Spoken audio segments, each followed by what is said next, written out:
That CPR. segues right into your CPR story. Or has been saved by CPR. I have a pretty good story I could tell. So I contacted them next morning. They're out of Boston, a casting agency out of Boston. They're doing a commercial for a pharmaceutical company in Princeton. And I'm like, I don't know what it was all about. So I basically told them my story. I typed the story, and they contacted me. They said, Stan, we'd like you to do a self-tape. Do like a 5-minute self-tape and tell us your story. So you have to sit there and videotape yourself for 5 minutes telling your story? Yeah, and then send it to them? I went into my dining room, and I didn't even, at that time, I still had my flip phone. I didn't have an iPhone yet. So I had to use my wife's iPhone.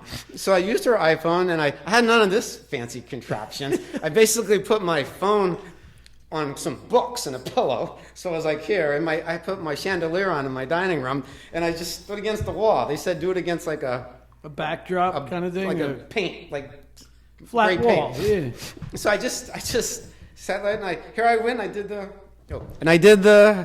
my 5-minute rant. I just did it off the cuff. No memorizing anything. I just told it, and the whole time I have hours, I'm sniffing, I'm like, excuse me, this is the first time I ever did this, sorry. I'm like, and then I told the story, and then I sent them the 5-minute video, and they're supposed to get back to me like in 3 days. They're casting this thing in 3 days for people to do this, and they never got back to me. And I'm thinking, I could feel how actors and actresses are when they don't get a role. I'm I'm rejected. Heartbroken. I'm heartbroken. I didn't get the role. God damn it. I'm through. Who's got a better story than me? I said that. I said, this is nothing more perfect than this. Then I'm done. Screw this acting bullshit. This is stupid. So what was I thinking? So then I, all of a sudden, like a week later, I guess things get delayed. I get this email out of nowhere. They say, Stan, Mr. Winnick, our client in Princeton would like to have you in the video. They would like you to participate in it. So like everything else, they're just a little slow. Yeah, so they hired me. So they said that I need to be there. It's going to take, it's a 3-hour shoot. They'll give me $500. That's not bad. To do it. And they told me what to dress and everything. I said, what am I going to just tell your story? So I got there. It was at Novo Nordisk, for the Ozempian pen place. Yeah. It's really cool. I parked in there. I had to go fix security. I walk in there, and the best part about it, like dozens and dozens of smoking hot pharmaceutical sales girls walking around the place. I'm like, hi. So, they have all their displays. They have all their displays, like those Ozempic pens and everything. They have them all on display there. So that was pretty cool. So I called down to let me in. So the producer came up and got me. He's from Boston. And they took me downstairs into a conference room. They have it set up like a recording studio. And so I went there, and I did my thing. They had me sit here, and they wired me up for sound, and they had all the cameras. I have a picture I can show you. Now, when they finish the final production, do they let you know and send you a copy of it? No. They Why? didn't. They That's didn't. ridiculous. Because it was an in-house training program for in-house training. What they were doing, Novo Nordisk. Is that Nordisk. Novo Nordisk. They were making in-house training video. They want every single employee to learn CPR. And that's why they wanted to have testimonials of the story. So basically, I sat there. Hey, JP, they should call my friend Pat because he's really good at that. Well, he's good at a lot of things, but that's a whole other story. Not to interrupt you, Stan. No. That kind of segued into So it was supposed to take 3 hours. I think it took like 30 minutes, right? And they gave me my $500, and I was on my way. Wow. So Now, what story did you tell about encouraging people to learn CPR? Did you talk about what happened to you, or did you talk about CPR? No, I told them what happened to me, my incredible story of survival. And I'm sure you both know that. We know it. We're going to get to that story in a little bit. But that's the story. That's the story I told them. But Stan, why don't we? Where did you grow up? Was it a unique place? Was it a normal place? I grew up in a town. It was not the end of the world, but you could see the end of the world from there. Little town called Shamokin, Pennsylvania. It was a dying or dead, closer to dead, coal town up in central Pennsylvania. It had its heyday back in the 1920s and 30s, and probably when Knoebels. it was one of the biggest towns. I mean, it was a thriving town. I mean, they had probably 60, 70,000 people. They had Really? That's big pretty big. industrial plants, coal, a lot of stores. And my family, I don't know how they got there after World War II. I think the rumor is my dad made a wrong turn. And they ended up in Shamokin. But it was a good place growing up. There was no crime growing up, and you could leave your doors unlocked, and it was a very safe place. But then coal went out of business, and the whole place went down. And basically, right now, it's very depressed, no jobs, and it's it's kind of like the Rust Belt type of thing that where all the drug. What was the Crank? Not that. Oh, what was they? It was Crank. No, what's the word? The doctors, the pharmaceutical was pushed into all the back-breaking job guys. Oxycontin. Yeah. There's doctors in Shamokin area that were in no cahoots with. They're actually in jail now. So your family was in the coal business. No, my family. Well, there was two types of ways you could make money in the coal region. You could either mine the mines, or you can mine the miners. So most of my family up there had businesses, and they were mining the miners, selling things to the miners. But a lot of people did that. When you have an industrial town, you have a main street, and that's where they go buy all their things. But yeah, the towns, that's where I grew up, and it was a tough town. It was a tough town. I remember the first time I got beat up, I was like The first time. Yeah, I think I was 8 years old.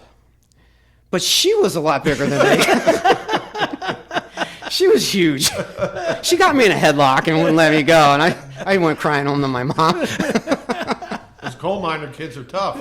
Yeah, but I tell you, growing up in a town like that, everybody has a chip on their shoulder, and everybody wants to fight. Everyone has a baseball cap, chews Red Man, that is chew tobacco, and they are very angry at life. And I mean, you can't go into a bar and have a beer and just kind of look any direction without someone saying, "What the fuck are you looking at, asshole?" And then I'm not looking at anything. You calling me nothing? All right, let's go outside. And that was it, man. So I really survived. I think where I got a lot of my sales, because I'm a salesman. I've been a salesman my whole life. I think a lot of my sales ability was surviving, not getting into Negotiating, fights. not getting beaten up. Yeah. I think I learned a lot of my natural sales ability from that. So what did your family sell primarily in Shamokin, Pennsylvania? They had a auto salvage yard, a junkyard. A junkyard. But a lot of people think a junkyard, but it's actually the correct terminology, because I worked there for a couple of months. It's called a auto and trucking recycling center. Parts dismantling recycling center. It's a very serious business. I mean, I remember I went to college for a month, and I had to do a report on something. I said, "Hey, I think I'll do a presentation about the junkyard." And it's interesting. What you do is you have cars that come in. They come in as wrecked or beyond their years, and they sit there and they get parts recycled into the system. People save money on these parts, and at the end, the cars, the hulks that are left with the metals, they get squashed in the end, and those get recycled into your belt buckles and whatever metal, steel. So it's a very valuable business. But it wasn't for me. But anyways, that was I didn't like getting my hands dirty. That was not for me. Although I did you have a girlfriend up there? Did I have a girlfriend up there? Oh, As good looking as he is. well, you know. A girlfriend? Yeah, I did actually. I had a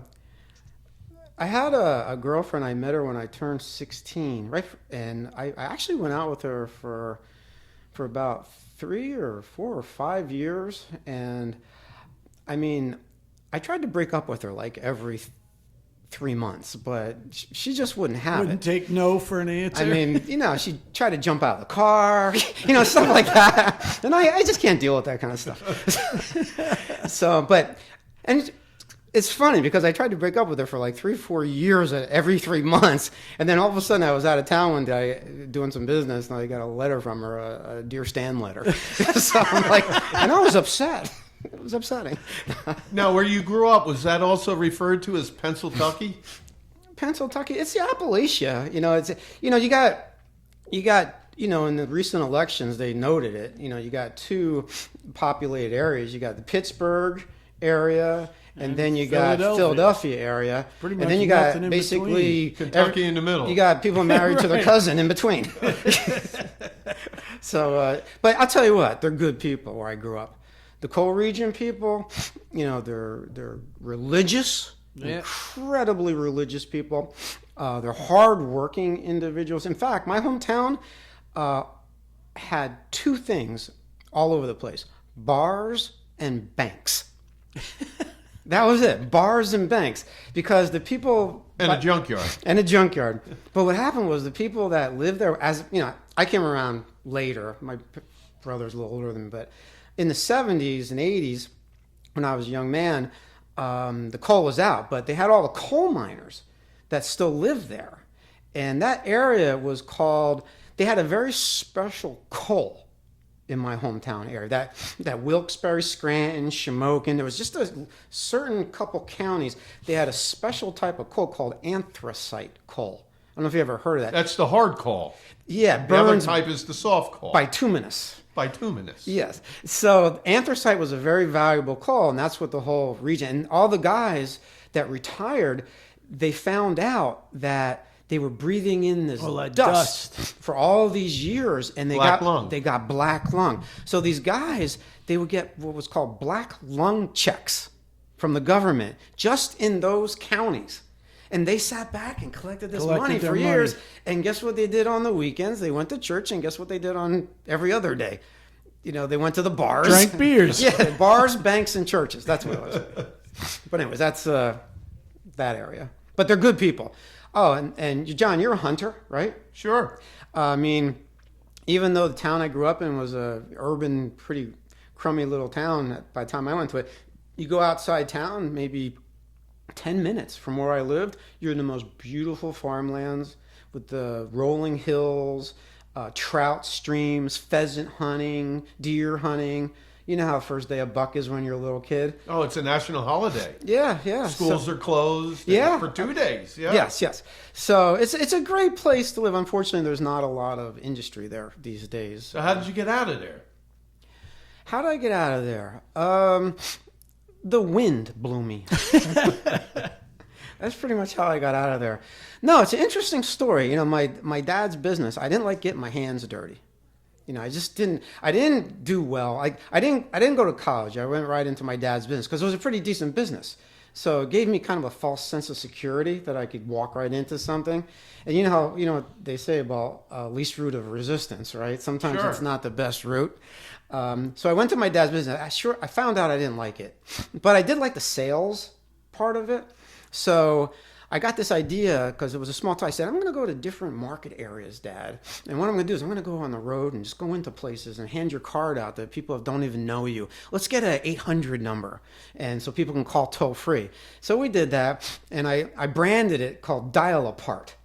And I had this little card. Actually, the card was bigger than a little card. It was a big half a card. It was bigger than a regular card. So I'd walk into businesses and do a little presentation and say, hey, we're doing a delivery service now. Here's the 800 number. It's called Dial Apart. Had a picture of a phone. We deliver. And the guys, it was amazing. I guess they thought I was a nice young guy or what, but they would take this card. Oh, I know. The first time I went to do it, I had a regular little business card. And the guy's, all right, let me get your car. I'll put it with my other ones. He opens up his drawers. 9,000 cards. He pulls out, 9,000 little regular sized business cards about this big. And I'm like, damn, this isn't going to work. How's he going to find it? So I got this idea, let me get something a little bit bigger. So I got like a postcard sized business card. So next time I went in to hand it to him, it didn't go in a little drawer. Guess where he put it? Stick it right on the wall. Up on the wall by the phone. And that's when I learned one of my first lessons. If you're 10% different than everyone else, you'll be 90% more productive than everyone else. That's a good line. Yeah, that's one of my lessons. So, yeah, I learned that. So people started calling, and then I decided, and I said, you know what? I started getting new accounts from my dad, and I said, I went to visit my sister out in California. I need a little break. I've been working for like 3 weeks already. So I went to visit my sister. Worn out. So I went out there, and I would go to Venice Beach every day, boogie boarding. So, but while I'm laying on the beach, so I went to a supermarket and bought a book. And since I like sales, I said, I'll be sales oriented. So I bought this book. It was by this guy. I won't mention his name, but it was the greatest. He's supposed to be the greatest auto salesman in the world. And it's called How to Sell Well. So I said, this sounds interesting. So I bought the book and I read it while I was sitting on the beach for a couple of weeks, and I got really excited about it. It was I never was exposed to any real sales fundamentals and sales techniques, and didn't know anything about really, sales masters of salesmanship. So I learned about prospecting for business, which I was doing already, but he talked about different types of prospecting, like cold calling, knocking on doors, which I was kind of doing, mailings. So I said, maybe I'll try this cold calling thing he's talking about. So I got back, and when I got back from my trip, I said to them, what I did is I drove like an hour and a half away to this town I've never been before. Back then, you had to make long distance calls back then. You had to have a map. No, but you need long distance, Sure. So my dad, we couldn't afford to pay long distance calls. So I drove an hour and a half. I got a roll of dimes. I got 2 rolls of $10. I got $20 worth of dimes. And I went to a diner in York, Pennsylvania. York, Pennsylvania. Right on Route 30. Yeah. I went to a diner, and this I started making cold calls. And I remember going to the diner. I had a script, and I went to the payphone, which was outside the diner. The old payphones. Oh, yeah. I remember taking the hand receiver off, and I went to make the call. I'm like, oh my God, the smell of stale cigarettes. How am I gonna? So I went to the drugstore, got some Lysol, sprayed it down. I sat there for the next 3 hours making cold calls out of the yellow pages in the phone book off my little script. Every once in a while, I'd have to let someone in. Talk about dating yourself as a boomer. Yeah. Payphone and yellow pages. I remember those. I remember them too. It was a You big say day that to when- somebody under 35, they'll go, what? It What was the a hell's big a day when payphone? you got the telephone book delivered to your Oh, house. yeah. No, you're right. And I'd have It was to. a big day. And every couple minutes, I'd have to. Whenever someone wanted to come in and use the phone, I'd have to let them use the phone. But I did real well. I established a lot of. That's how I started getting it. And I ended up moving to an area where I established a bunch of accounts. So that's how I got out of smoking. Let's hold on. So Stan, you said you built a clientele cold calling from the diner. What were you selling? My dad's service of used So you auto were parts. still I was in his used auto parts business. Yes. Now, did you work out a deal with your dad? Did you work out a percentage of any business that you brought in? The deal with my dad is he would pay me $78 a week plus pay half my rent, which was $180. So, say $80 times 4 is what? $320 plus half. So I was making about $600 a month working for my dad, which goes to show you that sometimes working for family businesses is not the most lucrative thing you can do. So how long did you stay with Dad? Did you say, Dad, screw you, I'm getting out of here? No. I had a lot of big dreams and visions for what I wanted to do with my dad's business. And my dad worked with my brother. My older brother was there for a long time, and I just kind of walked in out of high school. And they weren't very receptive to any of my ideas. Yeah. So I realized at that point I had a management problem that I could not solve because I couldn't figure out a way to fire my father or my brother. So I had to figure out what to do, and thanks a lot, false sense of security. But I'll see you again someday. That's right. So then you go from selling auto parts to what was the Well, next thing? I had a little bit of interest in real estate at the time when I was that age, because I remember remember that little town I was living in, all the little businesses that used Sure. they used to mine the miners. Well, right across the street from my house was a little Italian shoemaker, which was right, a little tiny store, and he lived above the store. And I remember my dad and my brother always saying, Mr. So-and-so, he's wealthy. He's rich. He's got a lot of money. He's always talking about he has a lot of money. And I was like 8 years old at the time. I said, man, that guy doesn't look wealthy to me. He's like, he wears the same clothes every day, suspenders, big stogies hanging out of his mouth, in a cigar-filled, smoke-spilled little tiny shop that never had any customers in it.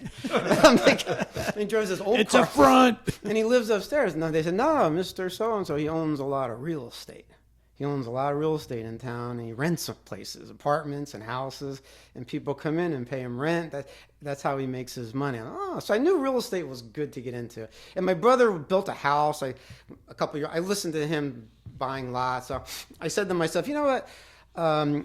Maybe I'll try this real estate thing. And that's what I just looked in the newspaper, and I saw they used to advertise. Sure. They're looking for agents, new and experienced, whatever. They'll give training. And so I called this one place called Coldwell Banker. Franchise, right? Big ad. This guy was so nice. He spent literally 3 hours on the phone with me, telling me the benefits about real estate, that Wow. they'll train me, they have all the support, it's a great career, you make above average income, you can have financial independence. He got me really, really excited about it, and I was ready to go. And until he told me there's no paycheck. I'm like, what? He's like, yeah, well, what will help if you... All of a sudden, your father's deal sounded pretty good. Yeah. You Well, know? he said to me, well, this is funny, because he said, if you have a lot of friends and if you have a lot of contacts in the area here, that could get you up and running quicker. And I'm thinking to myself, that probably won't work, because the only contacts I have right now in this area are deadbeats like me that I met shooting 8-ball at the bar. They don't even have a car, these guys.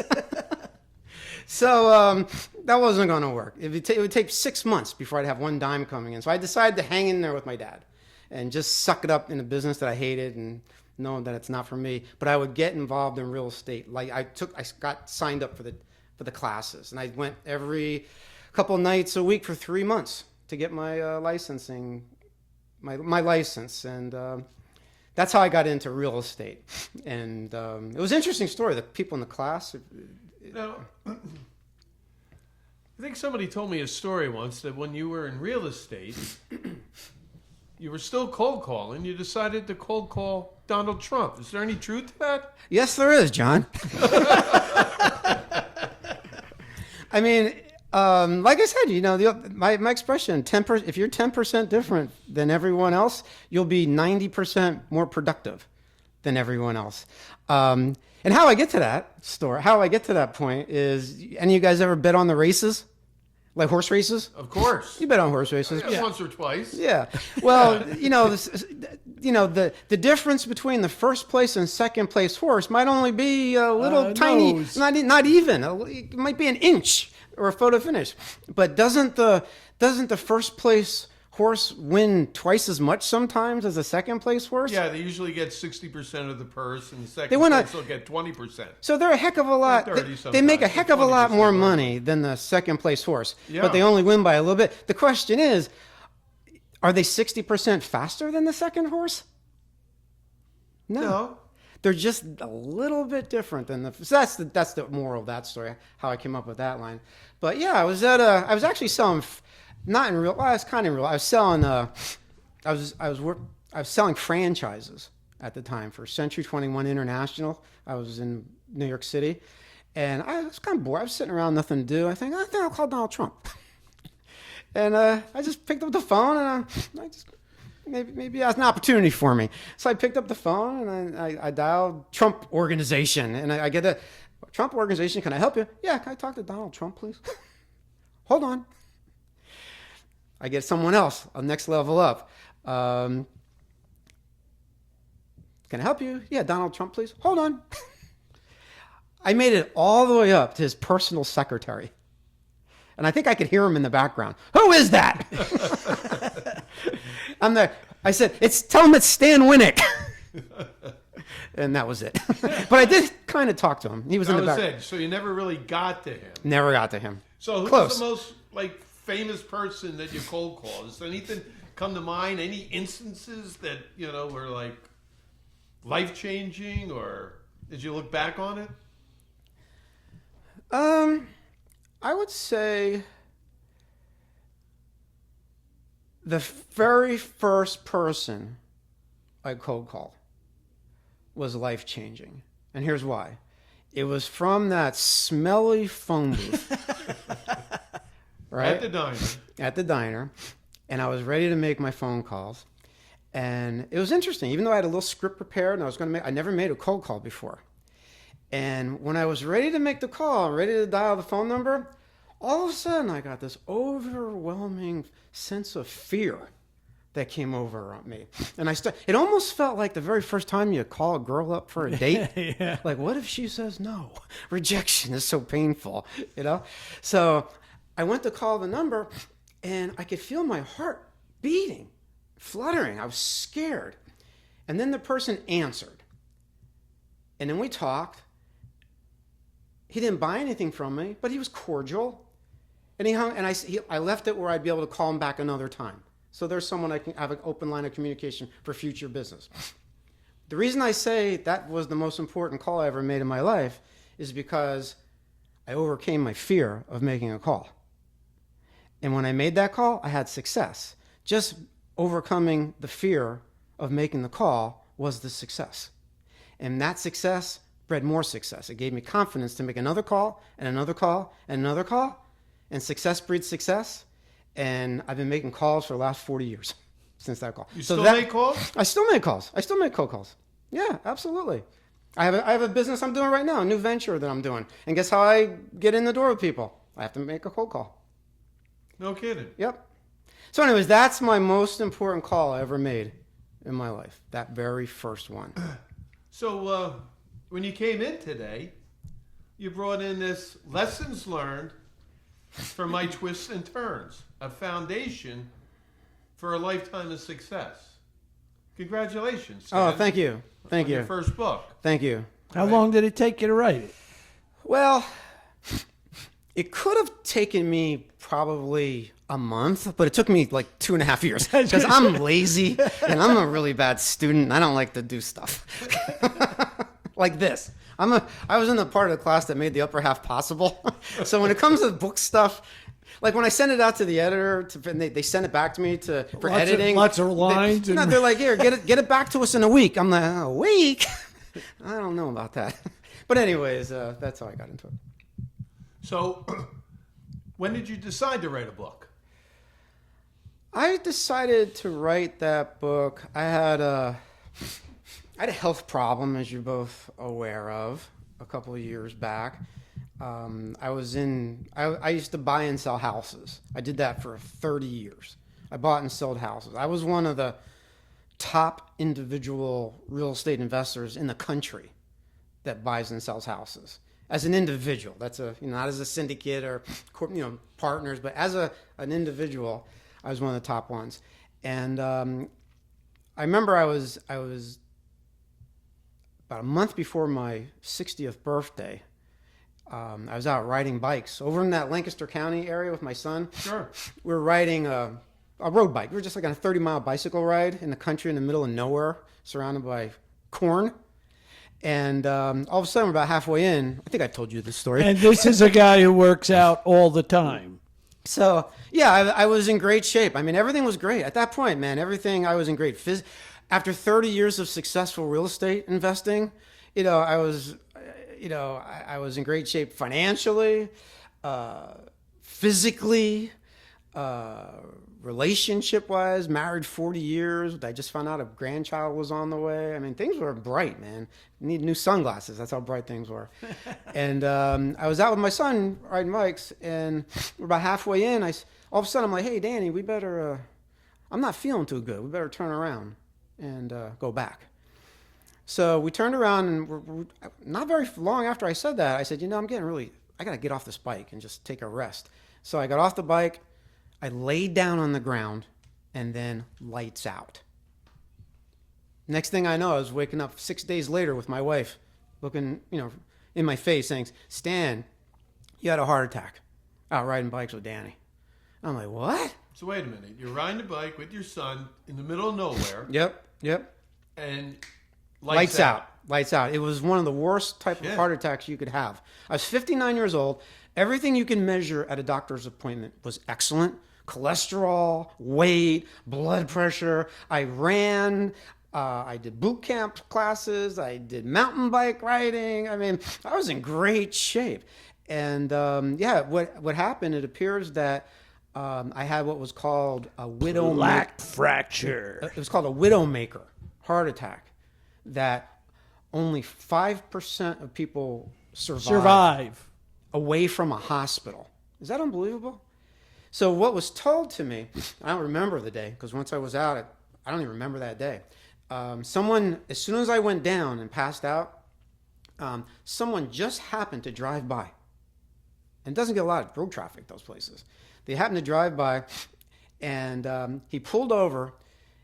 He thought I got hit by a car. I was laying next to my bike. He was a big strapping guy, young guy. Thank God he was trained in CPR while working out on an oil rig in the ocean. Is that unbelievable? In the middle of nowhere. So how long you're out? Well, of course you don't know, but As soon as he just happened to come across the minute I lost consciousness. Timing. Because if you go too long, you can have brain damage or else you're done. was your son still there? He was right next to me. I feel so bad for him. He had to watch the whole thing, So the guy hit me up on CPR for a while. And CPR, to do it correctly, is what I understand is hard to do. Saves lives. Yeah, it's really hard. You got to really push hard and do it for a while. And this guy knew he did it excellent. He started getting tired, because you can get tired doing it because they're waiting for the ambulance to come. Someone stopped a neighbor from down the road who was driving by. They said, hey, there's a retired paramedic that lives down the next farmhouse. They go down and get him. He was home. He comes back. He relieves the first guy. He has gloves on. He's ready to rock and roll, man. And he starts hitting me up until the ambulance comes and takes me to the hospital. So because of these guys coming at that moment, at that time, I'm here talking to you today. It's a real miracle. At any point, did your heart stop? Or did you? Yeah, that's what I had a 100% cardiac arrest. Done. That's it. Yeah. Your heart stops completely, and the CPR is what pumps the blood through your system. Keep your brain So oxygenated. how did they get it started again? When the ambulance came, that's when they put me on some type of mechanical thing that presses up and down it. And eventually they took me in the hospital. But anyways, I was in the hospital for about a week and a half, and I came out and I had some work. I had a stent put in, and then I did 3 months of cardiac rehab. And within 4 months, I'm out riding bikes again in the mountains all by myself. It's amazing, because of this, how they saved me. So wait a minute. Just you and your son are in the middle of nowhere. Yeah. You have a lights out heart attack. Yep. And somebody that knows CPR happened to come by at that exact time. Isn't it unbelievable? How often would you say a car goes by? Is it every 5 minutes, 20 minutes? 10. Every 10 minutes. Yeah, it was in the middle. It's in a rural area in the cornfields of Lancaster County. It doesn't get a lot of traffic, these roads we're on. But you asked me why I did the book. So when I was home for 3 months getting rehab, I mean, I couldn't even walk to the mailbox. I was tired. Chris, I'm sure you know what I'm talking about. I can appreciate it. Right? So I've had two of them. Heart attack Bookend. survivors here. Yeah. So No, I'm not going to have one yet. Not joining the group. Don't try to I become got one of things us. You want to join my group, you can, but, you know. Anyway, I'm sorry. No, that's right. So I was home on doing 3 months of rehab, and I said I was watching a lot of old westerns, and because I'm sitting home all day long, just getting better, trying to get rehab, and I watch these old westerns all day. And one of these westerns I like was Wagon Train. I don't know if anybody ever seen that. Oh yeah, sure. Yeah, there's this guy, the Major. He was like the head of it. Well, there was a show about this Civil War. It's telling back when he was an actual major in the Civil War. That's where he got his nickname. So there was a show about this Civil War soldier who survived a very bloody battle. Only he's the only one that survived. All his fellow soldiers perished in this battle in the Civil War. And he was asking a lot of the questions I was asking myself at the time, like, why was I so lucky? Same questions you're saying. Why was I so lucky? And to have someone come across at the perfect time needed. It was amazing. Why was I so lucky to survive this? Why am I the one out of the 20 people that survived something like this? So he was asking the same type of questions to the Major. Why did I survive this battle when everybody else died? Why? So the Major, he looks into the camera like he's looking at me, like he's talking to the soldier, and he says, well, not many a man gets their second chance in life. What are you going to do with yours? And when he said that, it was like he was talking directly to me. And I got like a chill go down my spine. And I said, and it kind of just went in one ear and out the other, but that really meant something to me. Well, once I started getting better, I started going back to business. Being a real estate investor for 30 years, I started a lot of people calling me to buy houses from them. So I remember the first house I went to look at. I drove to this crummy type of area, and it was kind of an older house that the paint's chipping, there's garbage out front, typical like house that you buy to fix up and resell. I remember I drove up to the house. I had an appointment. I drive up. As I'm driving up to the house, all of a sudden, I got this overwhelming feeling of disappointment come over myself. I started feeling to myself, I'm letting myself down here. Thinking back at the Major's question, not many a man gets their second chance in life. What are you going to do with yours? And I'm thinking to myself, is this how I'm going to do my second chance after a miracle in life? Doing the same thing that I just did for the last 30 years? I started to think, maybe there's got to be something more I can do, something different. Somehow I can give back to the universe, somehow, some way, for changing my life on a beautiful sunny day in June. And that's where I got the idea of this book. I learned a lot of things throughout my career, really, really good stuff that you probably know a lot of too, because you've been in sales a long time. But the average person who's a civilian that hasn't been in sales, in fact, many salespeople who aren't, that haven't gone up through the ranks like you and I have, were never exposed to this type of stuff. And it's really my life-changing information. Wouldn't you agree? Look, I think all the stuff that you're talking about is so fundamentally sound. Just from the point of just pick up the phone. You pick up the phone, actually good things happen. All right, yeah. The inhibitor is your fear. What are you afraid of? Yep. I mean, did you ever get in a car accident and you didn't stop driving? You had a heart attack, you didn't stop living, right? It's that fear that gets in the way that keeps people from just not even reaching their potential, reaching half of their freaking potential. Yeah, and I think it's going to be even worse in years to come. I agree. With the now texting everyone, no one knows how to talk to anybody anymore. I think that's going to be a big problem. In fact, I just saw something. I think that's why the country gets so divided. Nobody talks to each other. They have people doing seminars at large, successful law firms, teaching the young lawyers how to talk to people. How to talk to other people. Voice to voice. But anyways, that's why I wrote the book, to give back somehow, some way to people. And talk about fear of talking to people and rejection. They're afraid to have. One of the things I learned early on it made a lot of sense to me. Why are people so afraid of rejection? Why? Why? I don't think they're afraid of rejection. I think that they're just fearful of failure. They're afraid of rejection. It's natural. You know why? Why? Think about it. Here's why. Because if you were rejected by your mother or your father, that's something to be very fearful of. So as you get older, you just become fearful of rejection itself. You hit it. You hit the nail right on the head there. What you just said, because what I learned years and years ago, how it was kind of presented to me, is one of the reasons people don't want to they don't want to hear the word no. Right? It hurts, right? So think back when you were 2.5 years old. Wish I could remember that far back. 3 years old. Well, think of a 3-year-old little child. Someone's 3-year-old little child. They pick up a screwdriver off the floor, and they walk as they're walking over towards the outlet with the screwdriver. They're going to stick the screwdriver into the outlet, and all of a sudden, the mom, who the child loves, the mother's like, no! And it's like, well, all right. A couple of years later, little Jimmy's now 5 years old. He's reaching up on the counter to get a cookie before dinner. And was the mom? She's frustrated with it. Right? No, don't, no. All of a sudden now, little Jimmy is 10 years old, and he throws a rock and hits his sister in the head and causes 3 stitches. And she said, no. So we've been... Sounds like Jimmy didn't take no too often, though. It looks like he overcame He wasn't a good objections. listener. No, Jimmy never made a phone call ever, that's for sure. Because he was...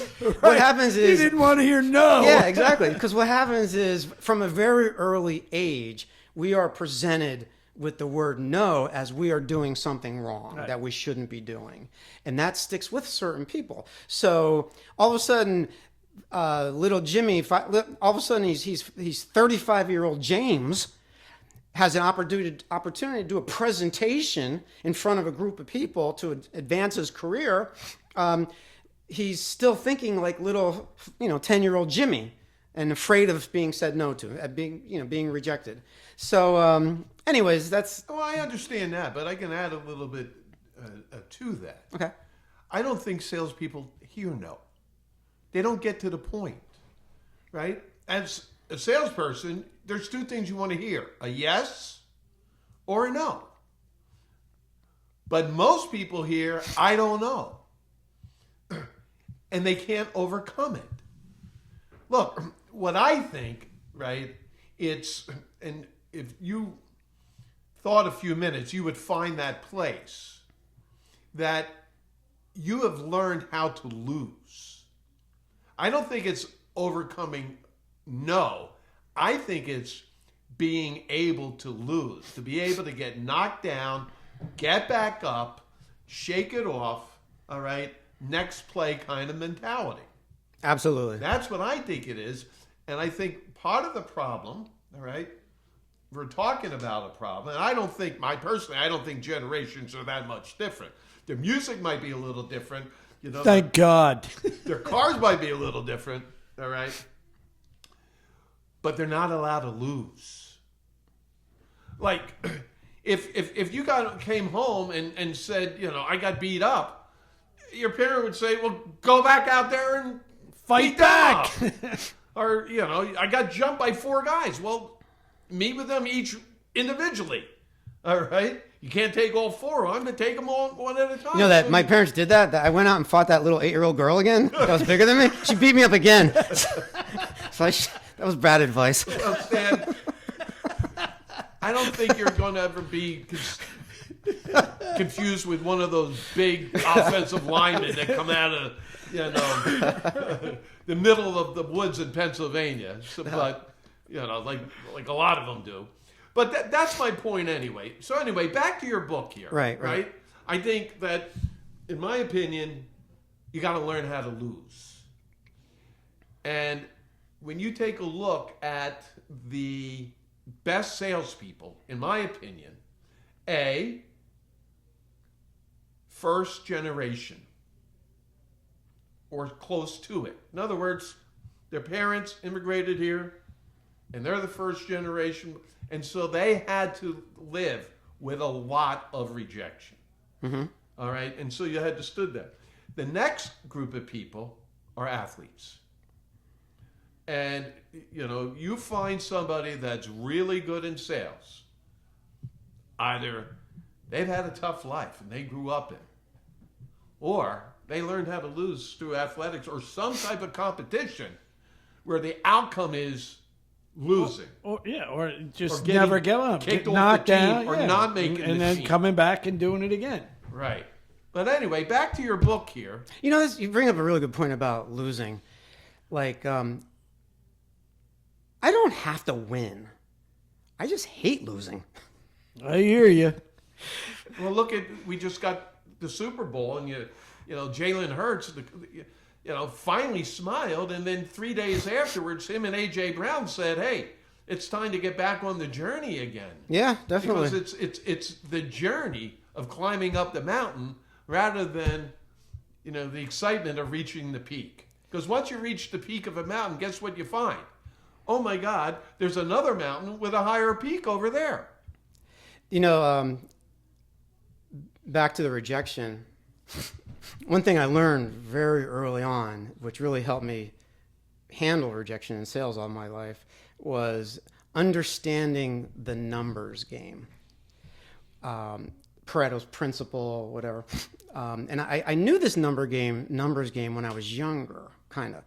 I promised my wife I wouldn't say anything about her or my past or anything like that.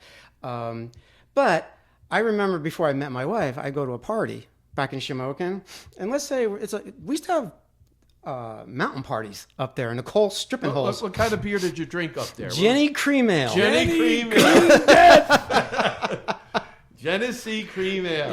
Yeah, that was the beer. Yep. So there'd be a party. We'd have these in the strip holes, in the stripping mines. They, where they strip mine the coal. We'd have big bonfires. We'd have maybe 100 kids there. And when I would drive up there and I'd see like 100 kids drinking at this party, right away I'm thinking to myself, all right, there's 100 people here. 50 of them are girls. Out of those 50 girls, 10 of them are going to get really drunk. Out of those 10, You're going 80-20 rule. three of them are going to find me somewhat not disgusting. And out of those three, all I need is one to have become friends with, shall I say. So I kind of understood the numbers game in that type of way, but that's what I learned early in my sales career, that in order to have more yeses, you need to have more nos. Good thing you're better at real estate. But anyways, that's one of the reasons I wrote the book, is so I could give a lot of this information to people who have never been exposed to it. And there's a lot of other good things in here that people have never been exposed to. For example, people, every day you wake up in the morning, you're waking up with the same self-image of you that you had the night before. And people every day wake up and I'm going to do this different. I'm going to do that different. I'm going to do this different.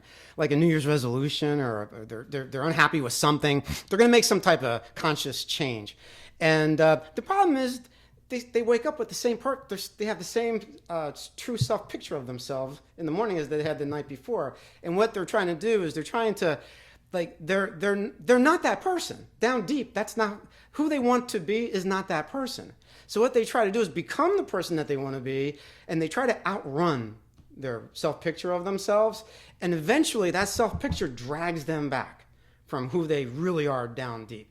So there are a lot of people that are just unhappy, they're not satisfied, they blame others, they're constantly fighting with the universe for their miseries, and there's ways to change those things. And these are some of the things that I have in here that I've learned from other great people in the past. Well, that's amazing. I wish I got the book before tonight. I would have read it and been able to ask you a few questions, but we'll certainly get to it. So, Stan. Yes.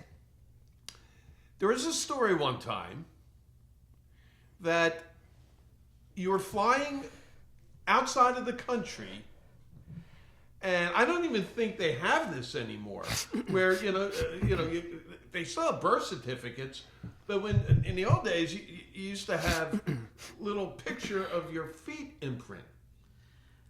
Was that true that you went to the airport to use that as your ID? They used to be able to take your birth certificate. Right. That I remember. You could use that as like a passport. Yeah, you could use it as it. So I had one, and I was there with my family. We're going to the Bahamas, and all of a sudden I gave them mine, and they're like, "This is a copy of the birth certificate. We need the original."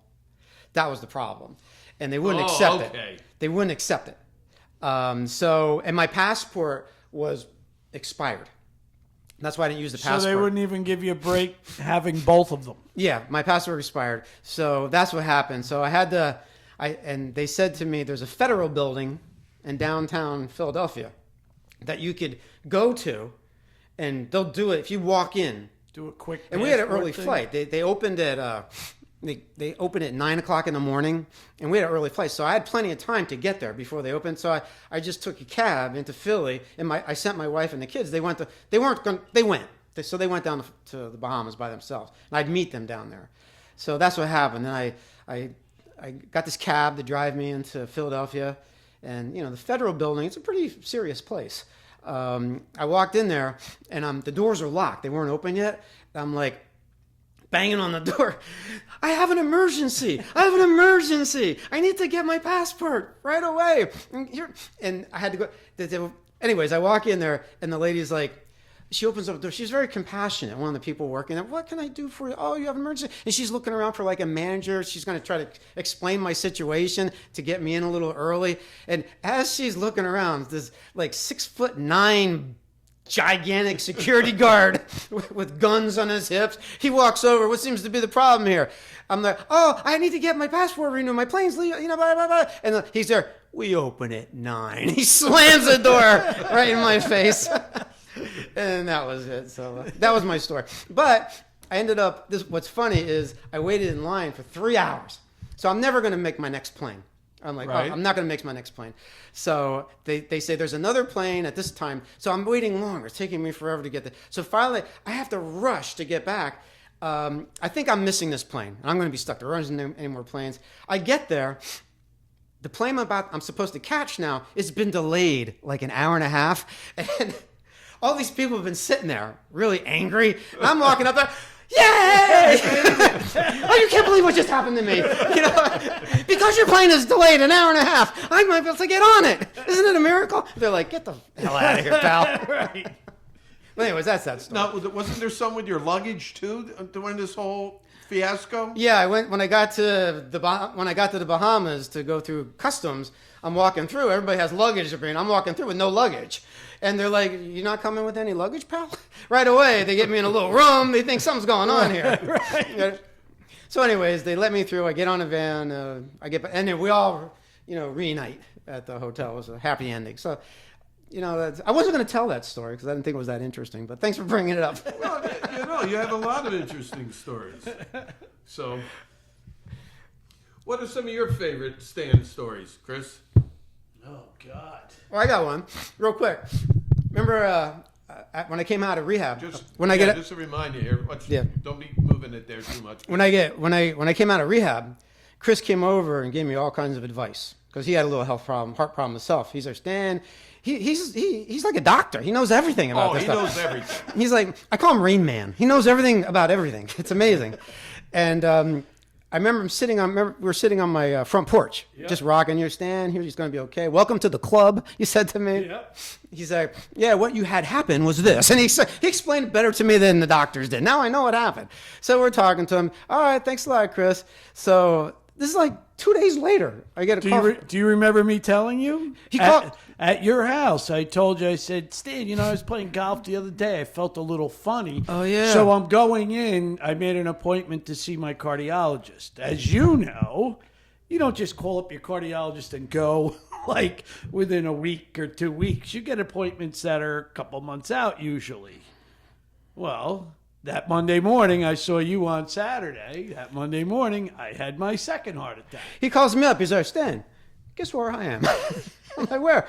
I'm in the hospital. I had a heart attack. I'm like, I didn't know this stuff's catchy. Right? You were contagious still. So you had a heart attack. That was my second one. No. You had one first, and then he had one. We're like one. Richard 2 Pryor. days later, we were sitting on a porch. It's your serve. You're on there. Right, oh, we're like Richard Pryor and George Carlin. You know that story, right? No. So Carlin and Pryor are good friends. And so Richard Pryor had a heart attack. So George Carlin's like, well, of course, that's my friend, so I'm going to have a heart attack.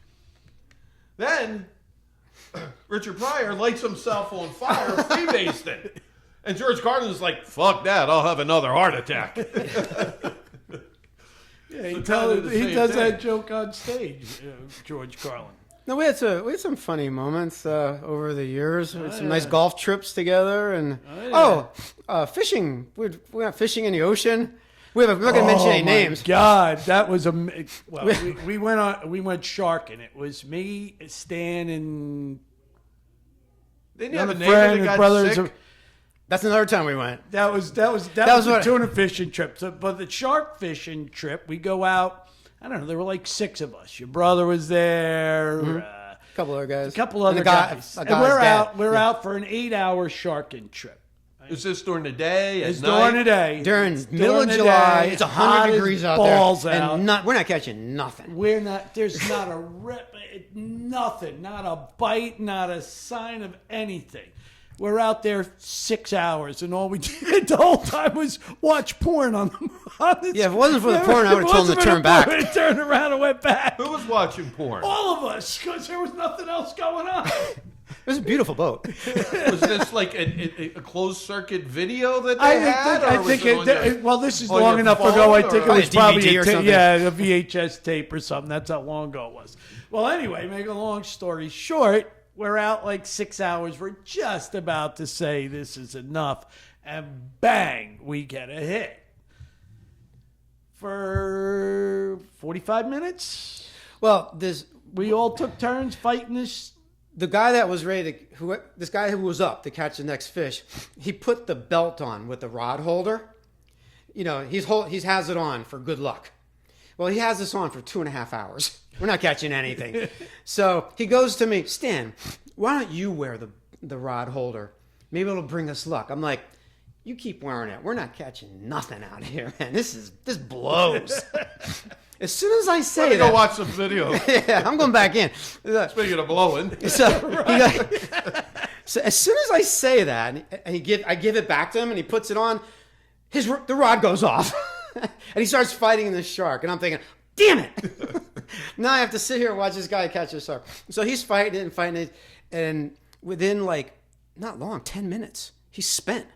Oh yeah, He's spent. Oh yeah. He's there, Stan, I can't handle this. You want to take over? I'm like, give me that rod. Well, I lasted 5 minutes. we all got a chance to fight this shark. I mean, and when your arms feel like they're gonna fall off your body, it's literally like doing a curl workout for a half an hour. So we went around the boat twice, handing the rod around. So I passed my time. It was Chris had the rod the last time. Yeah, and I passed my turn up. I said, Chris, you take care of it. I'm going to go up top in the captain's area up there. I'm going to videotape the whole thing. And I did. So Chris is finally, the shark comes up to the top of the water. It's a giant. It's about 15 feet long. It was a thresher shark. And tail with a going like this. long tail. So it comes up to the top of the water. As it comes up to the top of the water, the captain of the boat brings out this old Bessie shotgun from 1920s, single shot, puts it to the shark's head, and goes boom! It just blows in the air, the blood and the water, and I'm like, holy shit! I have it all on tape. And then all of a sudden, the shark starts to sink, and they lasso its tail. And then we had to bring him on boat. The thing was so big. They opened the back door of the boat. 4 of us and the first mate. And the first mate was a big dude. He was like 6'2", 265. We couldn't pull this shark in the back door, remember? It wouldn't fit. We had to kind of turn it to the side so that the fins would come through the door. That's how big this shark was. And we get it on board. And so we get back to the docks. And crap. it was like probably the second or third largest thresher shark ever caught off the coast of New Jersey. That's how big it was. So we brought it to this What one. was it, 500 pounds? Almost 500 pounds. So we get to this marina, Hoffman's Marina in Point Pleasant. Sure. That area there. So when we get there, there's a big crowd of people because it's like it's a trophy thing. So they lift it up and they hoist it up on the It was rig. like Jaws. It really did. It was looked really like Jaws. There's like a couple hundred people surround taking pictures. We're all taking pictures. We're all underneath the shark. So it was like really cool. Everybody's really happy. Then they go to cut it open to gut it, and then all of a sudden the mood soured. 3 little babies fall out of it. About 18-inch to 2-foot babies come You could have said something else, like a mermaid came out and granted a wish. Weird. They cut this shark up into shark steaks. I mean, there was so much meat off this shark. And the steaks are sitting on the dock moving. Literally moving. They're crawling. They're an 1.5 inch, 2 inch thick, sitting on the freaking dock, and they're moving. Like the shark was still, like his nerves were still moving in just pieces of meat. It was. Now, did you eat this shark? I didn't. I ate it. I didn't care for it. A lot of people say thrasher is good to eat. There's only 2 types of shark you can eat. Mako and thrasher. But the thrasher shark, when you look at the meat, it looks a lot like a swordfish, and has those very pronounced rings almost in it, like the rings on a tree. Except I found that those rings were kind of like a jelly-like substance. I did not like the consistency of it. What about you, Stan? It sounds like you didn't even try it. I'm not a big fan of fish anyways, but I tried to make it. I threw it in some Italian dressing for like a minute, and then I threw it on the grill, and it was disgusting. Yeah, it wasn't very good. It was horrible. I don't know if it's because the shark was obviously an older, because a thrasher shark, I think it was 14 feet long, right? I think the tail is 7 and the shark was 7. Well, it was 14, 15 feet long, which means it's an old shark. Right? So, I mean, it's been floating around in the ocean. So my kids, remember I sent you the video of it? Yeah. So my one son, he puts it on like a YouTube or something. It's still on there. You can still find it. He took the original one off because he got so many haters. Because what? The shark shark in the giant head? shark gets caught. Surprise ending. Oh, that is what it said. The surprise ending is when the little when the babies fall out. That was what was on it. I never saw that version of He it. got taken off.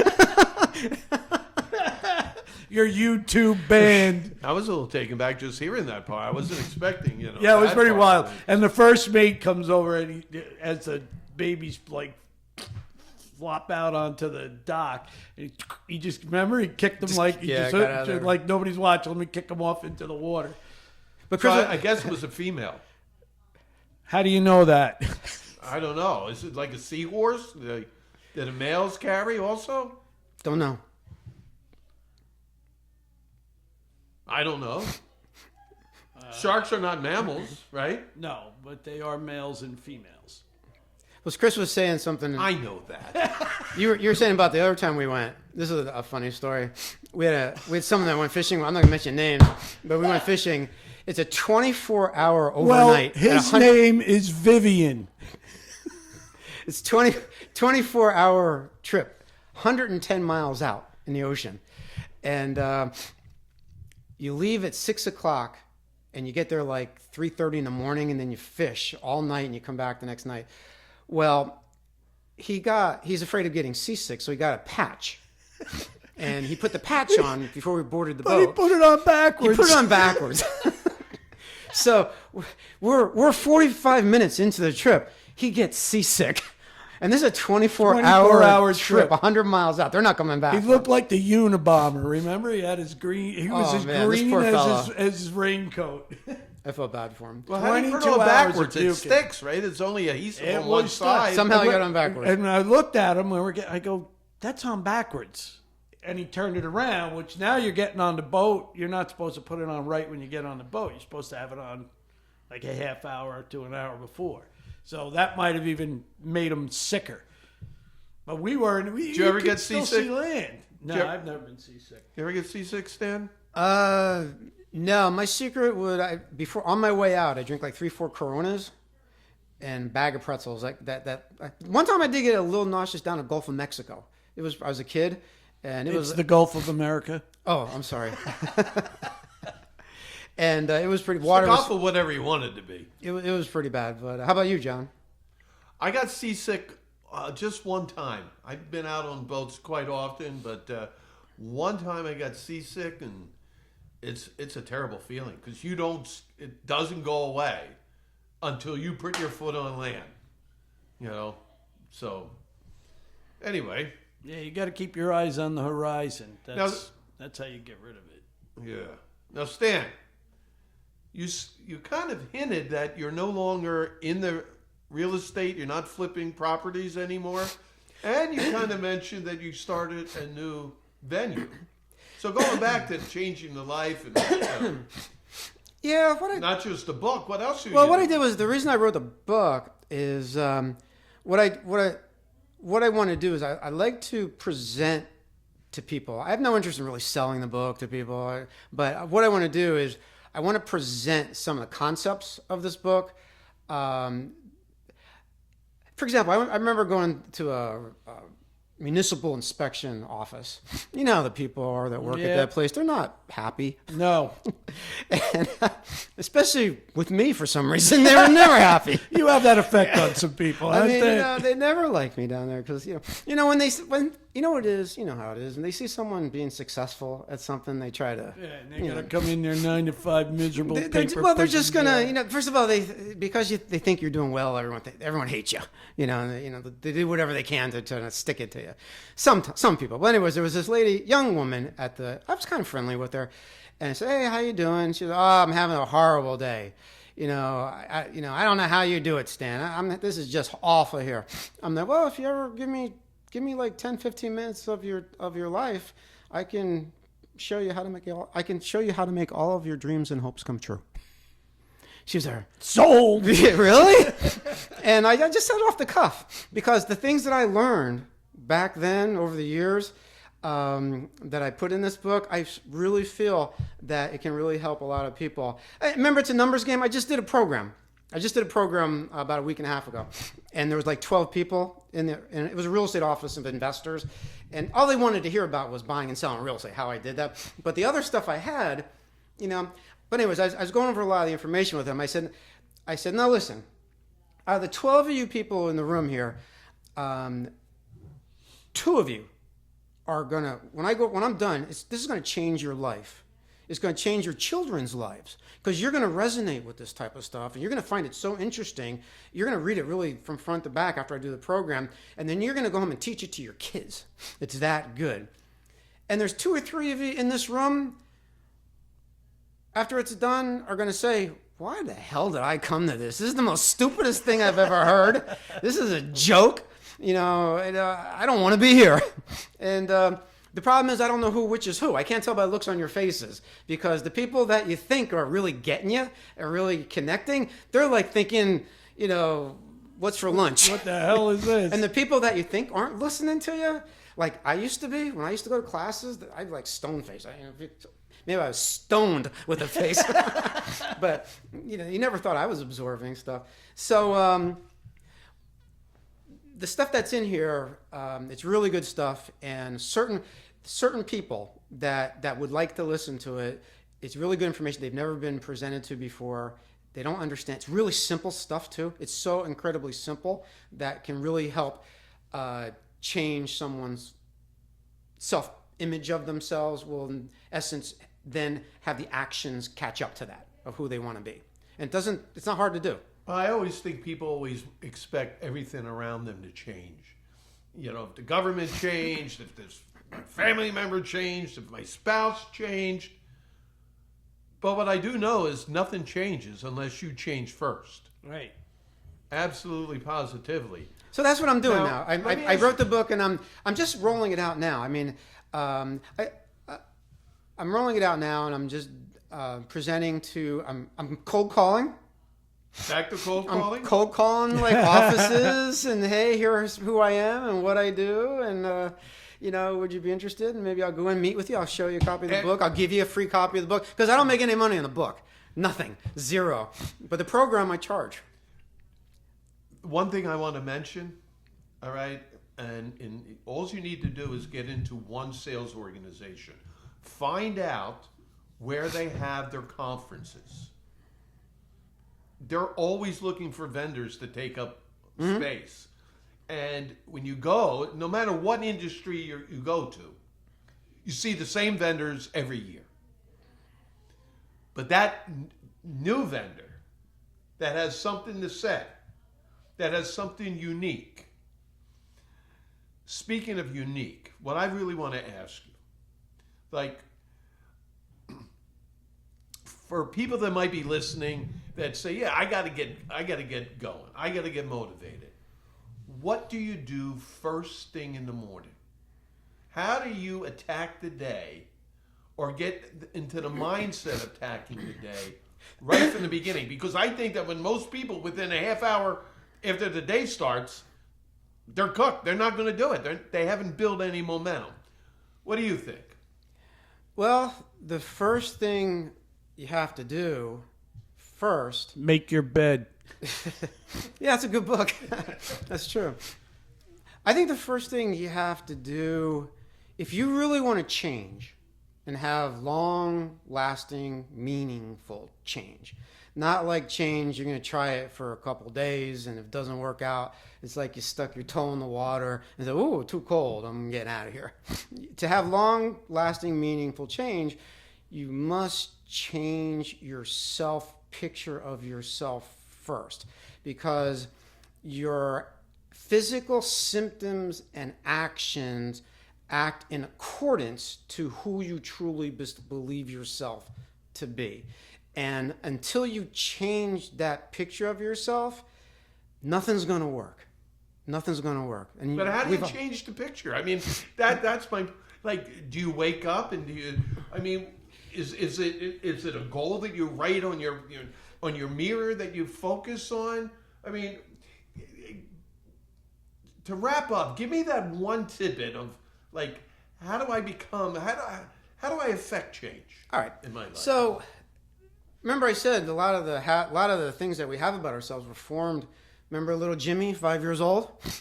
A lot of the things... I think he was 3, but he's grown. It's been a long... We've been talking for 2 years. Yeah, we've been talking for a while.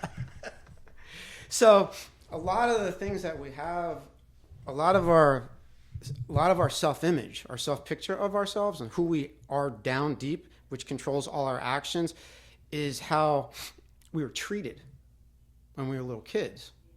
By our parents, by our siblings, by our teachers, and you took their word as gold. And what they said to you, who you were, you believed them. And that's stuck. And it's stuck with you your whole life. And other series of failures throughout your adolescence years. That's who you are. It's who you always have been. It's who you are now. And guess what? It's who you will always be. So, to answer your question, everyone wakes up with the same self-image of themselves that they've had for a long time every morning as they had the night before. So in order to change that self-image, you start tonight, not tomorrow morning. You can start tonight. Immediately, because what happens is when you go to bed at night, you start thinking about all the shit, right? In your mind? Sometimes. You think about I'm usually pretty good at sleeping. Or when you wake up I shut my brain down. It goes Or when down. you wake- Trust me, when he sleeps, nobody else can. Yeah, Or you wait, hear a or- lot of that. let's put it this way: if there's things that you're not happy with in your life, if things aren't going your way that you would like to change, you tend to think about the things the way they are, and what that does, it reinforces. You think about things, then it reinforces to yourself that's the way things are supposed to be, and then that self picture of yourself will act in that direction to make those things come true. That the way they are, that you don't like right now, it'll never change. So to say it tonight, it's really, really simple. The example that I use is, I think I told Chris this, the robber. Remember the story I told you, the robber in the night? No, tell us the story about the robber in the night. All right. For example, you're laying in bed at 2 o'clock in the morning, and all of a sudden you hear a thump, like a bang or thumping, and it wakes you up. You're like, what the hell was that? Have you ever had that happen to you, John? Many times. Yeah, it's usually my leg kicking the wall or something. So you're like, what the hell was that? It sounds like it's downstairs. That's probably nothing. Maybe it was just a cat or the dog or something. So then you go back to sleep. You're a little nervous. Like, what was that? All right. All of a sudden, bump. You hear another bump. Like, okay, this is it. What's going on? Now your adrenaline starts to flow. You start getting anxious. Like someone's in the house gonna come rob me, kill me. So what do? You get up out of bed and you grab a baseball bat or something. You walk. Put the lights on. You walk. I've done this many times. You walk downstairs slow, and you're like, "Who's here?" And then during that time, you're picturing in your mind that there's someone, a robber in your house, and those true belief of you picturing this robber is causing your physical symptoms to act in accordance to what you believe. You're not. You're not trying real hard to be scared, right? It's happening automatically and making you get up and go down. And then all of a sudden you realize there's no robber. It's just there's a limb banging up against the house. The robber was fake, wasn't real. Yeah, you made it up in your brain. But the symptoms were that came along with it. You couldn't tell the difference between something fake and something real. So basically, the concept of this, I call it thought engineering, is instead of constantly thinking about all of the things that you're not happy with in your life, that I don't like this, why is this, instead of constantly thinking about all the things that you're not happy with and don't want to have happen, instead take a long step in the exact opposite direction and only constantly think about the things that you do want to have happen in your life and imagine them in your mind as they already have happened. Just like you imagine that the robber was real, that caused your physical symptoms to get you up out of that bed and start going down the steps and moving forward. So think of the things. What do you want? What do you want? What do you want that you don't have now? What is your deep desire that you really, really want down deep? And whatever that is, basically when you go to sleep tonight, just say to yourself, whatever it is, whatever the desire is, you hate your brother. All right. I don't know how that came out. I don't know where I'm coming up with an example of that, but my brother annoys me. So if you want to, how can you a lot of families have a lot of strife and there's a lot of friction. Most families. There's a lot of friction in families that they get together. They can't let things go. There's bad feelings. There's grudges, and it creates a lot of problems for people, and that's not good.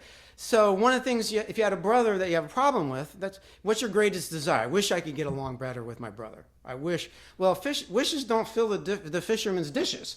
All right. So when you go to sleep tonight, say to and you got to relax yourself. See, you have so much crap in your head that's been formed for 30 years. You got to wipe the slate clean, or else you're just going to go over top and it's going to resurface. So how you wipe the slate clean is when you're going to bed, kind of do like a meditation, relax, deep breathing, get yourself really, really relaxed. And now when you get, and I have techniques for that, but once you get finally really relaxed, that's when you start doing you start saying to yourself what you want as though it has already happened, just like you already saw the robber in the house. So what you do is as you're laying there, you say it 10 times. You say it 10 times. You say, I feel warmth and happiness now that I get along with my brother. I feel the warmth and the happiness now that I get along with my brother. And you just say that to yourself 10 times in your mind. I feel the warmth and the happiness that I get along with my brother. You say that 10 times at night to yourself when you're really relaxed. And then also not only say it, but feel the happiness of the emotion. Just like you felt the fear of the robber that caused you to get up out of bed, feel the happiness of see yourself hugging him. See yourself smiling. Picture yourself having a really nice conversation with him. Say that to yourself 10 times at night, right before you're ready to go to bed, and say it 10 times in the morning. And picture it and feel the emotions right when you get up, when you're most groggy, state of mind. You do that 10 times in the morning, 10 times a night, and you do it for 21 days. Cool. Do it for Hey, you go to the gym. You want to have No, I don't. No. People go to the gym. They want to have bigger biceps. Well, guess what? You don't go to the gym for one day and lift weights and get bigger biceps. That's a numbers thing like you talked about before, and you could actually look this up too. If you do something for 18 minutes a day, you'll be better than 95% of people that do the same thing. No, I'm the best shitter in the world then. You got some good stories to back that up too. And, I'm usually there for a good half hour. First thing in the morning, oh yeah. Well, you know what? It's a lot to do with habits. So in order to break a habit, you need to replace it with another habit. So it's been proven somewhere that it takes around 21 days to create a habit, to replace another habit. So you do this for 21 days, and you'll see it works without you even trying. That's the secret of it. You don't have to try. After 21 days, you do this in the morning. It becomes a grain. Next thing, all of a sudden... No, don't move it. Because every time... Clickety, clackety. All right, well, I'll cut that out. Next time, you'll see. You might want to leave it in. Well, you know. Slowly, you'll see, slowly down the road, the next time you see your brother, you won't feel like you want to punch him in the face. You'll you'll pause. I'll check back in with you in a month. Okay. Yeah, we're gonna have your brother on in 21 days. We're gonna have your brother on the show and see what he thinks. All right, anyway, before we let you go, that's the whole thing. All right, I mean, you tell some of the best jokes.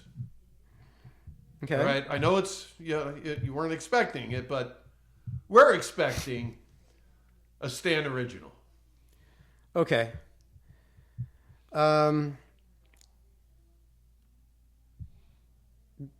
Hold on, stop. Let me just check. Make sure everything's still filming. We only got 3 minutes. Perfect. That was the one I was worried about, because that one... Oh, no, that's the one that's plugged This in. is the good one that's plugged into there.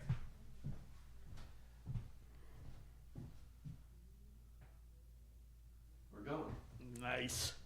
It's hard to, with my type of comedy, it's hard just to tell a joke. I usually have to slip it in when the conversation. That's right. When that sounds like sex. Yeah, no, when the if it kind of just have to slip it in. I have 3 jokes, but I have to wait for the conversation to go in that direction.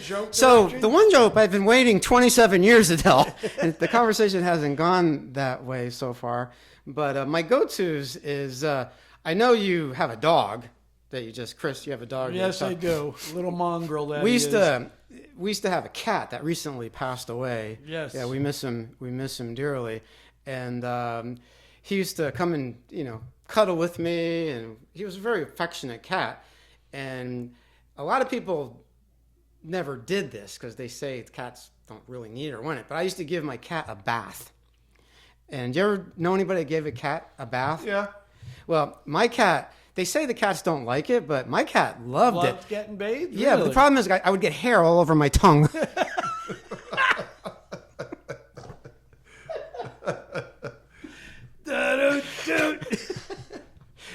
That's a good one, Stan.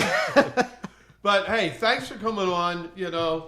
Lessons learned from my twists and turns, a foundation for a lifetime of success. I think it's a gotta read. Where can I get a copy? If anyone wants it, I don't have it live on Amazon yet, but they can shoot me an email, and I'll send them a copy. It's $29.99, free shipping, wherever they want it. I'll send it to them. There you go. All right. The email address is swsdr@aol.com. That'll tell you how much he's up on technology. He's got an AOL email. And he's still paying for it. Still tell him. Still paying that $15 a month. Yeah. Hey, listen, I appreciate you having me. I thought this was a lot of fun. I wish you the best luck in this. And, I think it's a great experience for anyone who comes in and does it with you guys. I would tell them it's well worth the time. You're going to be back on again someday once we get it all Yeah. working fine. Show number 1, You got to have Stan. Absolutely. That was our first discussion. So, welcome to Boomers Unplugged. Yay. All right, that was pretty good, Stan. Hey, thanks. It was fun.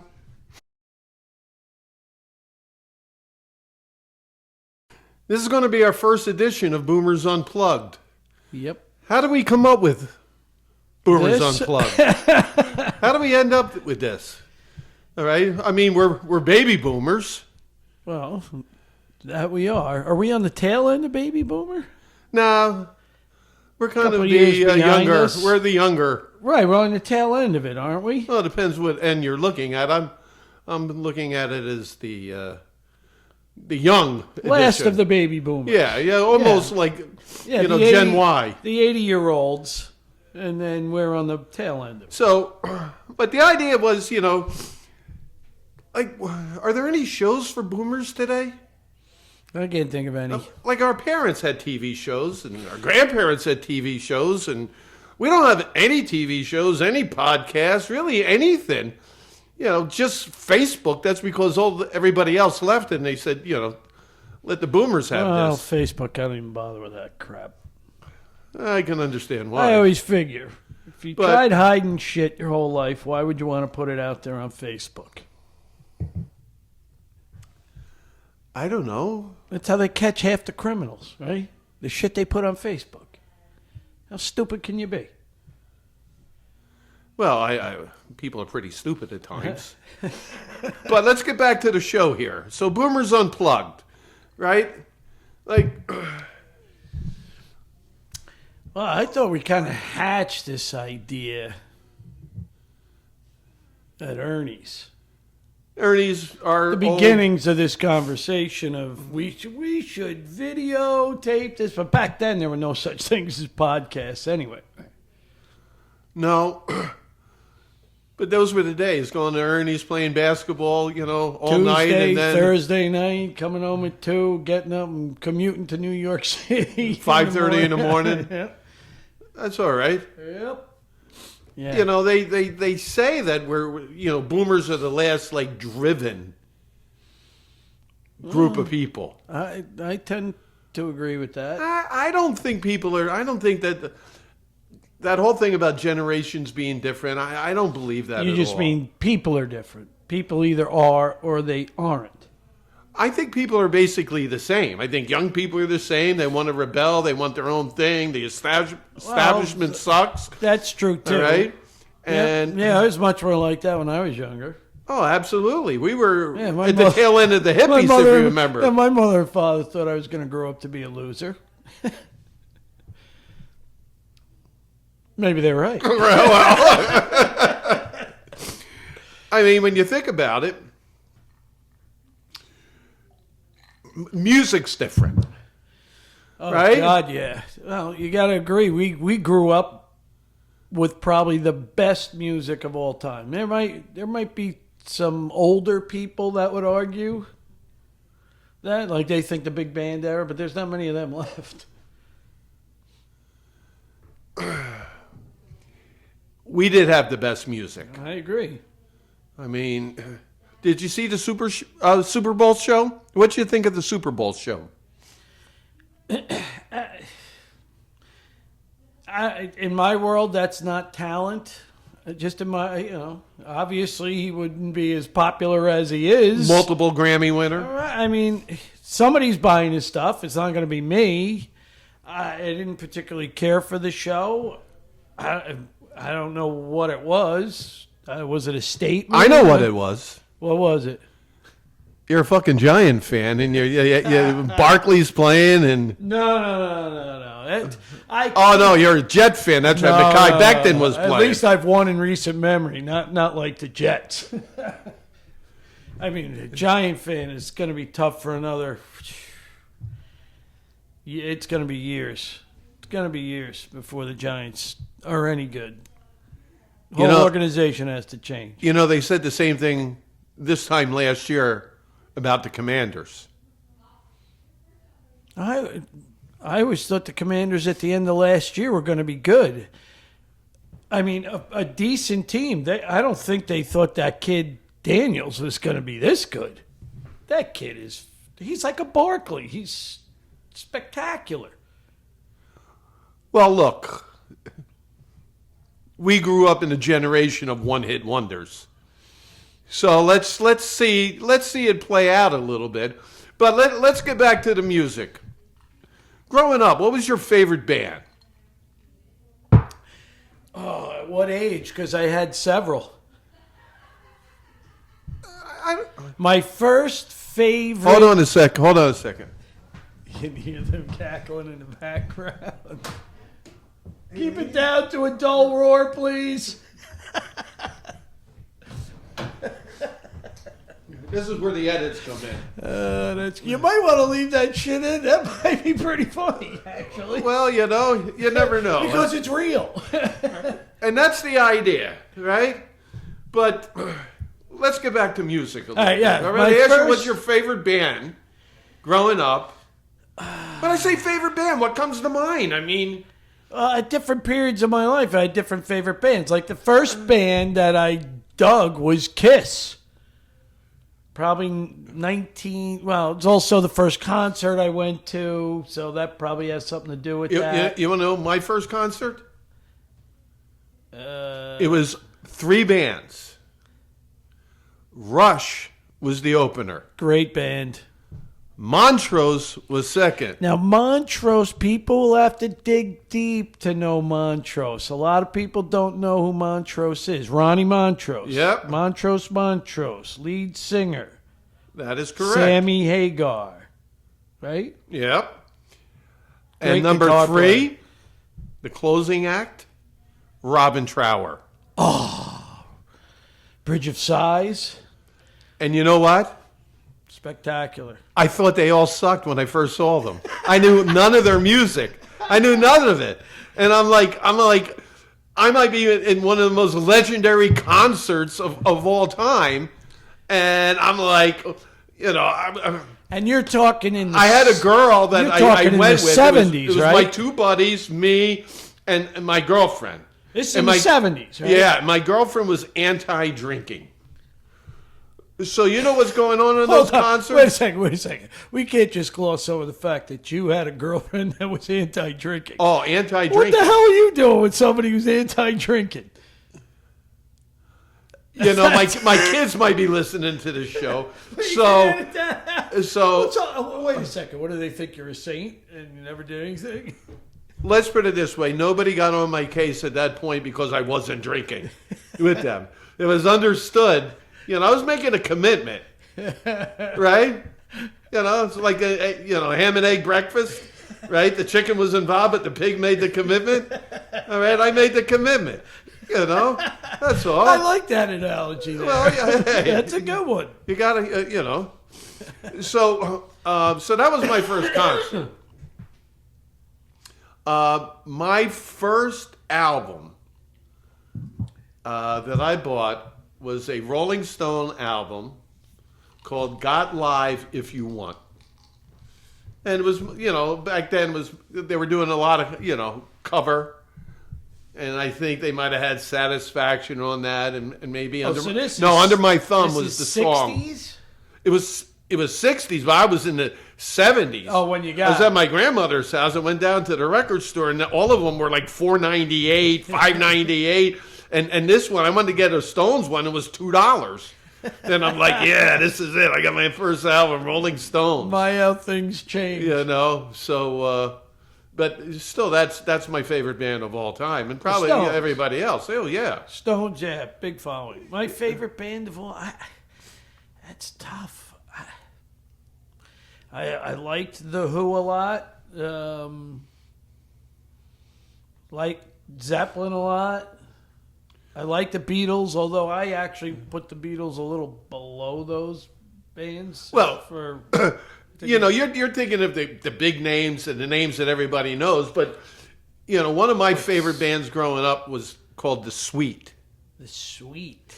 Is that a one-hit wonder? No, they had a number of songs. Really? How about And the man in the back said, everyone attacking and turned into a ballroom blitz. And the girl in the corner said, boy, what a party, and it turned into a ballroom blitz. Ballroom blitz. Ballroom blitz. It's a ballroom blitz. Remember that one? I do remember that. And then they had one like Louie. No, that wasn't them. But they had a song like that. You just showed me them when when we were at your house. Yeah. You played those songs. I played those songs. Yes, absolutely. And then one of my favorite was the Who Quadrophenia album. Quadrophenia album. Not the one, not the movie double album. This was the original. With the guy on the motorcycle on the front. Yes. Yeah. That was great drum work on that. Great, just an all-around great album. 2-set album too, right? 2 albums. Yes, it was. There's what's the ones I heard are the best 2 album sets of all time? Well, so it's got to be Peter Frampton. Zeppelin, Physical Graffiti. Frampton Comes Alive. Frampton Comes Alive. The Who, Quadrophenia. What the hell's the name of the band? Louder Than Bombs is the name of the album. I can't think of the name of it. I've never heard of that Morrissey album. Is the guy. I've never heard of that album. Yeah, it's actually pretty good. It's pretty good. I wouldn't put it up there. But all right, so we told about first concert, but what was the best concert you ever went to? I would say Peter Gabriel at the Garden State Arts Center, but not just because the concert was so good. Just everything that happened that day was... It was a good... Except for almost getting arrested on the beach. Was that before or after the concert? That was long after the concert. Did you have your clothes on? Not only that, yes. We were actually walking with a cooler in Point Pleasant. It was me, my girlfriend, my friend, and his... Actually, it wasn't his girlfriend. It was my girlfriend's friend. And my boss's son. And we were all 21. He was only 18. So for us to get into a bar, I gave him my ID, and he would come in at a different time than me. They'd never remember the name, and whatever. So we're walking down the street with the cooler full of beers, which isn't legal. We're not showing anything. We're not drinking, so that's not illegal. And the cops pull up. And they're like, they hassled us and, typical stuff at that age, searched us, found a little weed, and then confiscated our beers and then took our IDs. And my boss's son gives them my ID. And I gave him my ID. I didn't think the kid was stupid enough to give him my ID. Well, you told him to use your ID. To get into a bar. Well, So anyway, the cops, he almost laughed. He started laughing. He goes, all right, well, the real Chris Francis, please step forward. So I step up and I go, that's me. This guy's, and I go, believe it or not, this is my boss's son. And I gave him that ID. And if you bust him or bust me, I'm losing my job. So, and he goes, all right, I hear you. Takes the license, gives both of them back to me, confiscates the beer, confiscates the weed, and leaves. So you didn't get arrested? Nothing happened. Did you ever get arrested? Yes. All right, we'll talk about that one later, Back into music. Yes. So Peter Gabriel was your best concert. I had a really excellent time at Styx. There again, there was, just the whole. Okay, so you got to have all of the other things to go along with it to be a good concert. I just have good concerts. So one of my top 5 was also Styx, but they were the opening act. Oh, yeah, no, I saw them as a headliner. They opened for Aerosmith. Imagine that concert. What year was that? Right after the Grand Illusion album. That's a good album. Right? That's right a good after album. that album. And it was Aerosmith down in Philly in the Spectrum. Funny thing, Aerosmith came back like 5 months later, and that's when, I don't know if you remember, one of those typical Philly fans threw a firecracker and exploded right in his face, like in the second song. Steven Tyler's Steven face? Tyler's Did face. they walk off? He walked right off. Yeah, that was it. I don't blame him. I That would was too. it. But also, in that top 5, was up in the Allentown Fairgrounds. How was Aerosmith though live? I mean, back then. I mean, back like 80s, late 70s, early 80s. Anybody I know who went to see them, which I saw, half the time I couldn't even tell what song they were singing. They were so. It's funny that you said that because the big song that I wanted to hear was "Walk This Way." And I swear that every song when they started, I got up and was like, yeah! And it wasn't. Every song sounded like the beginning That's of funny. Walk This Way back then. So it was funny that you mentioned that. But in the Allentown Fairgrounds, the only time that I know I saw a UFO, but that's a whole nother story. We're not talking about I that. think I've seen them too. All right. Was Kansas. It's a band I never saw and I'd love to Kansas see. was tremendous. Who was Yeah. the organ player? Steve Walsh? Yeah, and singer. Yeah, he sang too, and then you had the big guy that played the viola. But they were tremendous. Yeah, they were good musicians. And they That was a good ended, band. their concert, with Magnus Opus. Great. Oh my goodness gracious, that was probably. But back in the day, back in Allentown, I mean, you'd get it was only like concert halls. There were no seats, so Right. I was front row for Bad Company, That's a band I've never seen them. Blue Oyster Cult. I've seen Cult and the Black and Blue tour with Black Sabbath, and it was when Black Sabbath had Ronnie James Dio singing for them. I never saw Black Sabbath. Were they good or? Boring. I thought they were It boring. sounds You know like else? whatever was at those other concerts you like must You not have know, been there. It has nothing to do with the music. And I'm a when you huge at Black concerts. Sabbath fan. There was really not much of a show. I would, if Ozzy was there, I'm sure there would have been like, a lot of energy. There wasn't a lot of energy. Was Black Sabbath without Ozzy? Yeah, it was with Ronnie James Dio. Oh, yeah, And you said that. Yeah, there was some guys walking around with signs that said Ozzy rules and Dio drools and all this stuff. And Ronnie James Dio is a great singer. I mean, that guy's a really good singer. Have you seen the documentary on him? No. It's a good documentary on him. He got cancer and died quite a while ago, actually. But another band that I found was boring and I love their music is Deep Purple. Well, it's funny. I didn't see Deep Purple, but I saw at the Allentown Fairgrounds Foghat. Foghat. And who is the guitar player for Deep Purple? Oh my God! I used to know this stuff all the time. I mean, it's a household name. It's not Richie Blackmore. Yeah, Richie Blackmore. Is it Richie Blackmore? Richie Blackmore. All right, that's who opened, and they were terrible. It was terrible. Yeah.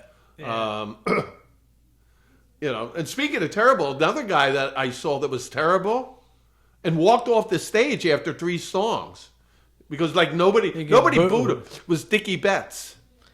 How long ago was that? 1976. Wow! And Dickie Betts walked off the stage. First group that opened at the JFK. You want to hear something funny? Frank Spotter. Go ahead. He went to see him.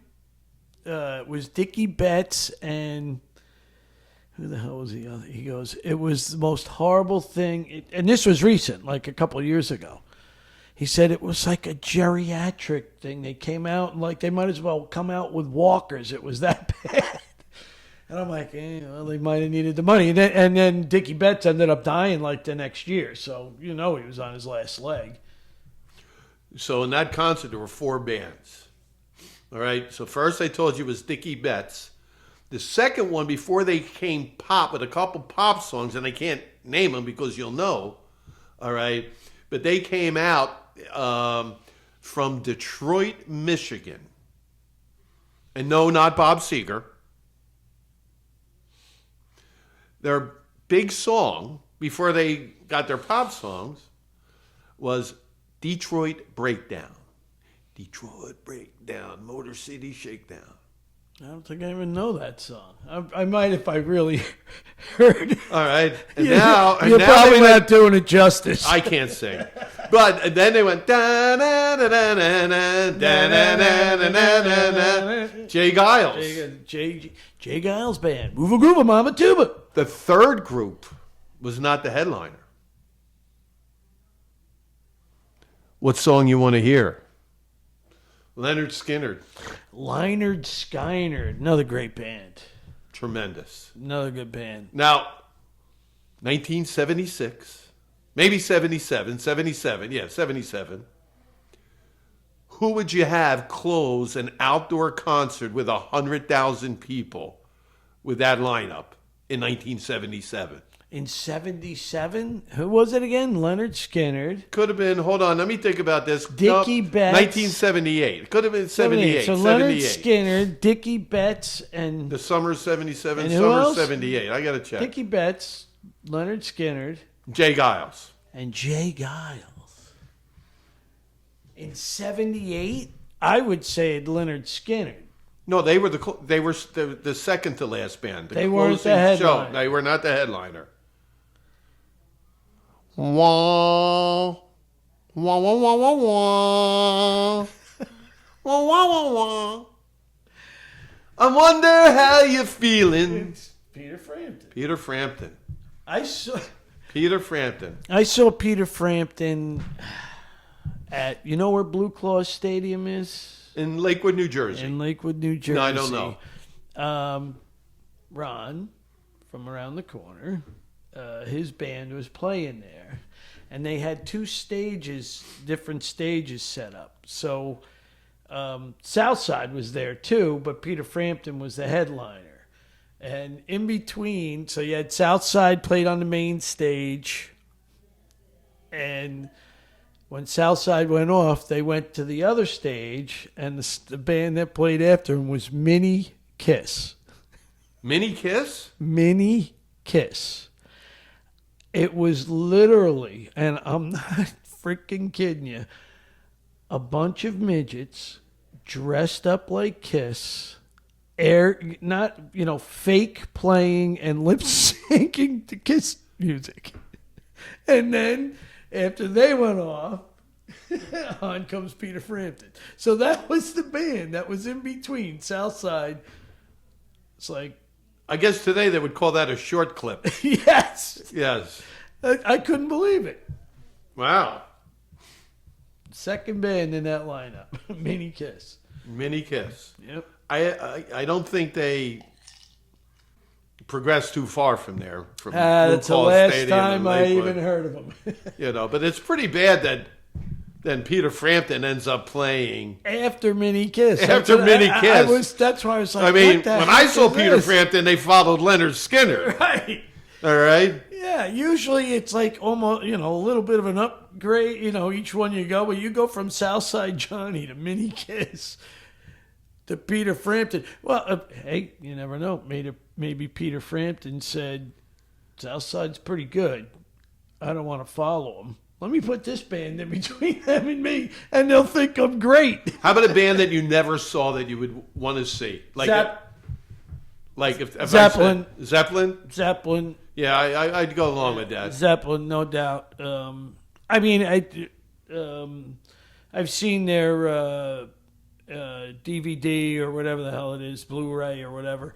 Well, they got that movie in the theater now. Did you? Yeah, see, I saw that. Yeah. And I wanted to see it this weekend, saw but that. my wife said, "No, I don't really want to see that." Well, I'll be your date. All right. Well, you were my date. What concert did we Except see? I'll be skiing. So. What concert did I take you as my date? Actually, the concert you took me to on a date was the same concert I went to on one of my first dates with my wife 40 years ago. Well, at least